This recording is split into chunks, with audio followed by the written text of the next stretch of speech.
যে কোনো ব্যথার, গলার ব্যথাই বলেন, নাকের ব্যথাই বলেন কিনা, কারণ হলো কিন্তু ইনফেকশন। ইনফেকশনটা নরমাল ক্ষেত্রে হতে পারে, অথবা কারণ থাকে যে থাকে। যদি ক্রনিক যদি কোনো কারণ থাকে, যার জন্য ইনফেকশনটা সহজ হয়ে যায়। লবণ গরম পানি দিয়ে গড়গড়া করে যদি আপনি প্রতিদিন ৪-৫ বার করে লবণ গরম পানি। এখানে আমরা একটা ভুল ধারণা করি। আমরা মনে করি যে বেশি করে দিলে বোধহয় বেশি তাড়াতাড়ি হবে, বেশি গরম, বেশি লবণ। তা না কিন্তু। আমাদের এখনকার দিনের চিকিৎসা কিন্তু হলো মানে সুদিং, মানে আনন্দদায়ক চিকিৎসা। লবণ গরম পানি দিয়ে যেটা আপনার আরাম লাগে, আরাম না লাগলে করেন না। এগুলো যদি আপনি গড়গড়া করেন, তাহলে কিন্তু আপনার গলার ভিতরে ইমিউনিটি অনেক বেড়ে যাবে, এবং ইমিউনিটি বেড়ে গেলে কিন্তু আপনার অ্যালার্জি, গলার ভিতরে প্রদাহ-টদাহগুলো কমে যাবে। ফলে কিন্তু গলা ব্যথার কারণ অনেকখানি কমে যাবে। কাজে গলা ব্যথার কারণ আপনাকে বুঝতেই হবে কি আপনার ইনফেকশন।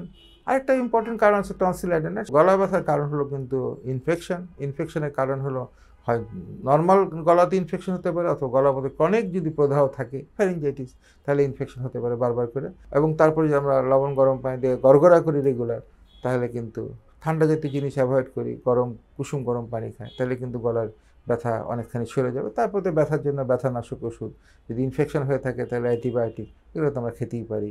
তারপরে যদি ভালো না হয়, তাহলে আপনাদেরকে বিশেষজ্ঞের কাছে এসে দেখতে হবে কোনো বিশেষ কোনো কারণ আছে কিনা।